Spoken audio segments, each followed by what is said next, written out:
صبح شب قبل که مست بودم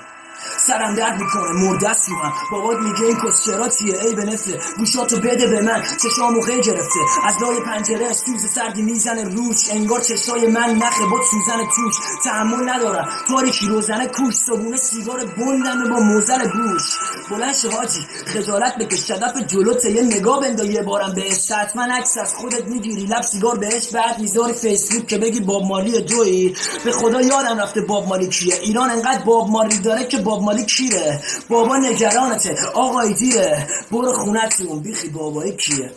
میزنی بیرون صبح تا شب تو پارکی اتحاد میشه عاشق رپ و تو پاکی همه سیگار و چاتا تیکه به دخترها حتما تو محلتون بهت میگن فلو طلا آخرم فوش میدید به ماشینای مدل بالا چون تو املت بست بود اون چلو کباب افتخارت به دخترهایی که کردی یا اون شکست عشقی که هیچ وقت نکردی ها چرا بریدی چرا حرف نمیزنی خفه خون گرفتی لار شدی پرت رو زمین از این عشقلشا گرفتت خب 20 بالایی عشقلشی قدیمی خوب نیستش بابایی بذار این مدای ایرانی ازت دور شن بخر یه توپ پلاستیکی با یه نوشمک دو تا آجر سنگی بعد و بزن تو کوچه تو با مردمک و باهاتون ریبن با پورشه اختلاف طبقاتی همیشه بوده اونم خب مثل تو داره دماغ دهنو یه گردو میگی فرق داره نکنه دماغ دهن تو قید بود میگی باباش پولداره من پر خچم چرا تو نباشی پولدار خب واسه بچت عاشق همه حریف شخصی ها هم هستم بقیه‌شم بمونه حاجی واسه بعدن ببخشید چیه رو حفظ نبودم واسه همین کانال رو کردم